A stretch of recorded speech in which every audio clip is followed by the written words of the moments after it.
મારા વાલા પ્રિયો, શું તમે ઠીક છો? શું તમે આજે સવારે આનંદિત છો? તમારે ખુશ રહેવું જોઈએ, તે જ પ્રભુની ઈચ્છા છે.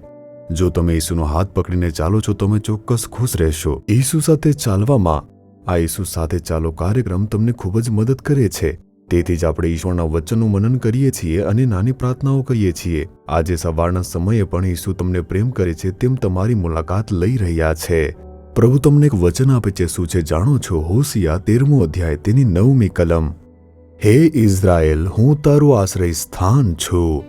મારી સામા થવાથી તું પોતાનો નાશ કરે છે. તે કોને કહે છે? હે ઇઝરાયેલ. ઇઝરાયેલના લોકો જે પરમેશ્વર દ્વારા બોલાવેલા અને ચૂંટાયેલા છે. તેઓ પ્રભુ દ્વારા મુક્તિ અને ગુલામીમાંથી મુક્ત થયા હતા. તેઓ એવા લોકો હતા જેમણે પોતાને સમર્પિત કર્યા. હવે એ જે લોકો છે તેઓ પોતાનો નાશ કરી રહ્યા છે.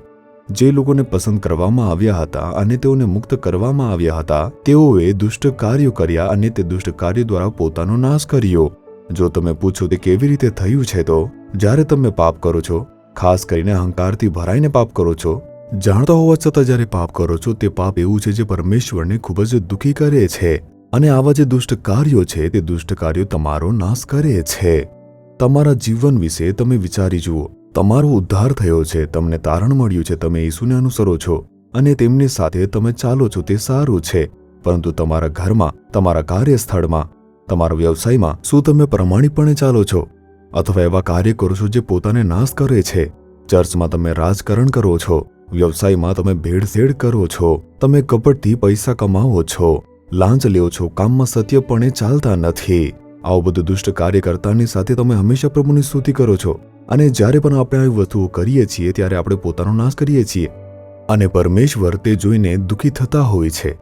આ બીમારી શા માટે છે? આ સમસ્યા છે, આ દુઃખ છે, આ મુશ્કેલી તે શા માટે છે?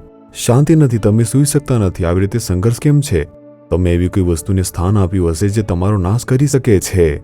તેથી જ તમારું મન તે વ્યગ્ર છે. તેના કારણે તમે પોતાની જાતને જ નાશ કરી રહ્યા છો. આવી રીતે પરમેશ્વર કહી રહ્યા છે. એનો અર્થ છે કે હું પોતાની જાતને જ નાશ કરી શકું છું. ભલે હું પરમેશ્વરનો સેવક છું અથવા ભલે પરમેશ્વરનું હું પાલન કરું છું. પરમેશ્વરે આપણને સ્વતંત્રતા આપી છે. ગુલામ જેવો વ્યવહાર કર્યો નથી. જે મારી સાથે ખરાબ વર્તન કરીને પ્રભાવિત થાય છે, તે કેવળ હું જ છું.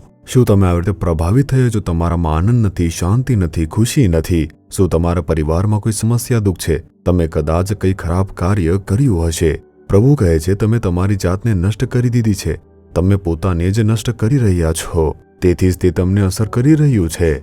પરંતુ તમારી મદદ તે મારા તરફથી આવશે. પ્રભુ કહે છે, પુત્ર, મારી પુત્રી, તમે આ બાબતમાં ખોટું કર્યું છે અને તેથી તમારી જાતને તમે નષ્ટ કરો છો. હવે શું કરવું આમ વિચારો છો? હું હજુ પણ તમને પ્રેમ કરું છું.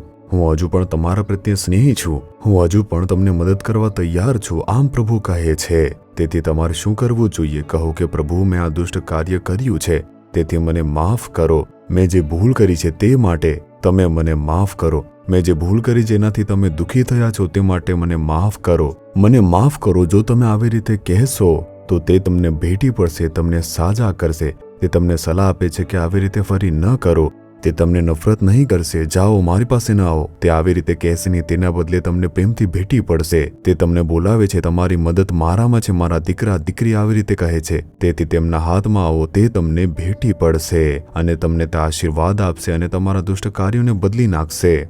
શું તમે તમારા હૃદયની અંદર કોઈ બાબતમાં તમે દોષી થયા છો? તો પછી પ્રભુને જોઈને તમે કહો કે હે પ્રભુ, મેં કંઈક ખોટું કર્યું છે. મેં મારી જાતને તેના લીધે બરબાદ કરી દીધી છે. હું મારા પરિવાર પર અસર થવાનું કારણ બની ગયો છું. પ્રભુ, તમે મને માફ કરો. તમે મને પવિત્ર કરો. તમે કહ્યું છે કે મારી મદદ તમારા તરફથી આવશે, તેમ હું તમારા ચરણોમાં આવ્યો છું. મને ભેટી રહેવા બદલ તમારી સ્તુતિ થાઓ. મને માફ કરવા બદલ તમારી સ્તુતિ થાઓ. તમે જે દુષ્ટ વસ્તુને બદલ્યું છે તે બદલ સ્તુતિ થાઓ. પ્રભુ ઈસુના નામમાં. આમેન, આમેન. જીસસ રિડીમ્સ ગુજરાતી યુટ્યુબ ચેનલને સબસ્ક્રાઇબ કરો. દરેક નવા કાર્યક્રમની માહિતી મેળવવા માટે બેલ આઇકન પર ક્લિક કરો.